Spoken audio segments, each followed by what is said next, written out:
अस्सलाम वालेकुम friends, welcome to another video. उम्मीद है आप सब खैरियत से होंगे। जो टॉपिक आज हम डिस्कस करेंगे इस वीडियो में वो है O captain my Captain poem की summary. Let's start. O captain my captain.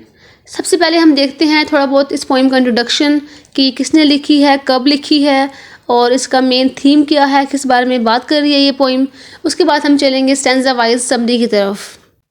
O captain my captain का जो राइटर है वो है वॉल्ट व्हिटमन। ये पोएम लिखी गई थी 1865 में। इस पोएम के टोटल 3 स्टैंजा हैं और ये पोएम पब्लिश की गई थी। वॉल्ट व्हिटमन ने अपनी एक इम्पॉर्टेंट जो कलेक्शन है लीव्स ऑफ ग्रास, उसमें इस पोएम को पब्लिश किया था। इसके बाद ये है कि ये जो पोएम है ओ कैप्टन माई कैप्टन, ये एक सिम्बॉलिक पोएम है जिसमें जो कैप्टन है वो रेफ़र कर रहा है अब्राहम लिंकन को, और जो शिप की बात करेंगे इस पोएम में वो शिप रेफ़र कर रही है यूएसए को, यूनाइटेड स्टेट्स को। The poem describes the victory of the Union after the end of Civil War and also the assassination of Abraham Lincoln. जो इस पोएम की बेस है वो ये है कि ये पोएम डिस्क्राइब करती है सिविल वॉर के ख़त्म होने के बाद विक्ट्री को और अब्राहम लिंकन जो था उसकी मौत को, उसकी डेथ को भी। अब हम चलते हैं स्टैंजा वाइज समरी की तरफ। In the first stanza, Whitman calls upon the captain of the ship that fearful trip has come to an end. जब हमारी पोइम स्टार्ट होती है तो जो हमारा राइटर है विटमैन वो कैप्टन को कॉल कर रहा है, उसको बुला रहा है, उसको आवाज़ लगा रहा है, उसका नाम लेके कहता है कि ओ कैप्टन, ये जो हमारी फेयरफुल जो ट्रिप था, जो हमारी सिविल वॉर चल रही थी बैकग्राउंड पे, वो ख़त्म हो गई है। यहाँ पे कैप्टन का मतलब है कि वो अब्राहम लिंकन को बुला रहा है और फेयरफुल जो ट्रिप की बात कर रही है, यहाँ पे ट्रिप जो है वो ड्रेडफुल सिविल वार है जो कि चल रही थी उस टाइम पे। तो कैप्टन को कह रहा है कि जो वो वार थी, जो जंग थी, वो अब ख़त्म हो गई है। The people have won the victory at last which they quested for.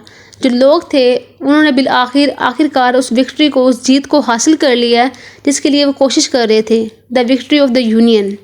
They are now near the port and the bells are heard as a symbol of Joy.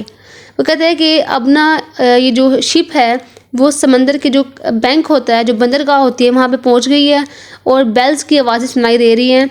ये सिंबल है खुशी का कि जंग जो है वो ख़त्म हो गई है, तो उसका सिंबल है, ये प्लेयर का हैप्पीनेस का सिंबल है कि उनको बेल्स की आवाज़ सुनाई दे रही है। वो कहते हैं कि it was ringed by the people in the land waiting for the captain. कि जो बेल्स हैं जिनकी आवाज़ें हमें आ रही हैं, ये वो लोग बजा रहे हैं जो कि वेट कर रहे थे ज़मीन पे कैप्टन के आने का। But the captain is laying dead on the deck, his body is cold and dead. वो कहते हैं कि जो शिप है वो अपनी जगह पे पहुंच गई है, वो आके रुक गई है, लेकिन जिसका हम वेट कर रहे थे, सब लोग खड़े हैं, बेल्स बजा रहे हैं, खुशी का इजहार कर रहे हैं, और जिसका हम वेट कर रहे हैं कैप्टन का, वो अब इस दुनिया में नहीं है, वो अब मर चुका है, वो डेक के ऊपर पड़ा हुआ है, लेटा हुआ है, उसकी जो बॉडी है वो अब ठंडी है, वो डेड है। It is not that the narrator does not know that captain is dead, he does, yet he tries to wake him up, he just wishes that it is a dream। वो कहते हैं कि ये बात नहीं है कि जो हमारा राइटर है इसको पता नहीं है कि कैप्टन की डेथ हो गई है, इसको पता है, लेकिन वो कोशिश कर रहा है कि काश ऐसा हो जाए कि ये मेरा ख्वाब हो, मैं मतलब ये हकीकत ना हो। वो किस तरह मुझे लोग आके बताएं कि तुम ख्वाब देख रहे थे, कैप्टन जो है वो ज़िंदा है। इसके बाद सेकंड स्टैंजा में कहते हैं he asked the captain to raise and hear the joyful sound of the bells that celebrate their victory। वो कहते हैं अपने कैप्टन को कि कैप्टन उठो और सुनो जॉयफुल साउंड को, इस खुशी वाली आवाज़ को जो घंटियाँ बजाई जा रही हैं और हम जो विक्ट्री है उसको सेलिब्रेट कर रहे हैं, उठो और इसको सुनो। He says that all the events, all the arrangements are for him, the captain, and so he insists to wake up as soon as possible। वो कहते हैं कि जो जितने भी इवेंट्स हमने अरेंज किए हैं, जितने भी हमने ये सेलिब्रेशन हम लोग कर रहे हैं, सिर्फ तुम्हारे लिए हैं, तुम्हारी वजह से हम ये खुशी मना रहे हैं। वो उसको इंसिस्ट करता है कि उठो जितना जल्दी हो सकता है। But he remain cold and dead on the deck of the ship. लेकिन जो कैप्टन है वो लेटर रहता है, मतलब क्योंकि उसकी डेथ हो चुकी है तो उसकी जो बॉडी है वो डेड और कोल्ड रहती है। अब चलते हैं थर्ड स्टैंजा की तरफ। In the final stanza, the narrator accepts the fact that his captain is dead and so he mourns out loud saying। अब जो थर्ड स्टैंजा है उसमें जो हमारा नरेटर है उसको ये बात उसने एक्सेप्ट कर ली कि जो मेरा कैप्टन है वो अब ज़िंदा नहीं है।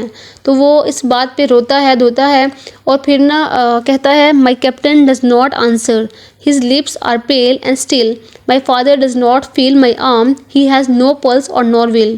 कहता है कि जो मेरा कैप्टन है वो जवाब नहीं दे रहा, कब से वो उसको उठाने की कोशिश कर रहा है लेकिन वो नहीं उठ रहा।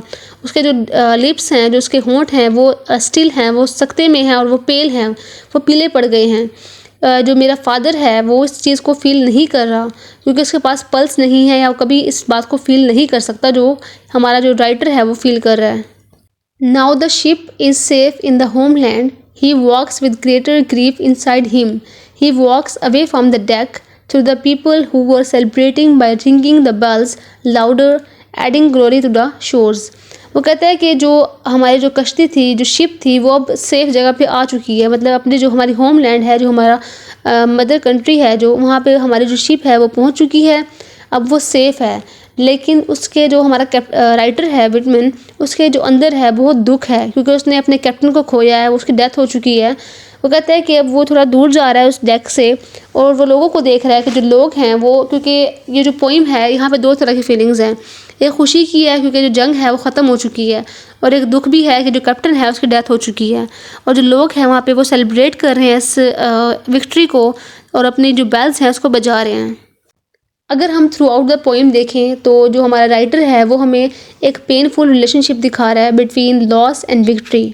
एक तरफ दुख है, लॉस है कि कैप्टन की डेथ हो गई है, और दूसरी तरफ विक्ट्री है क्योंकि जंग जो है वो ख़त्म हो गई है।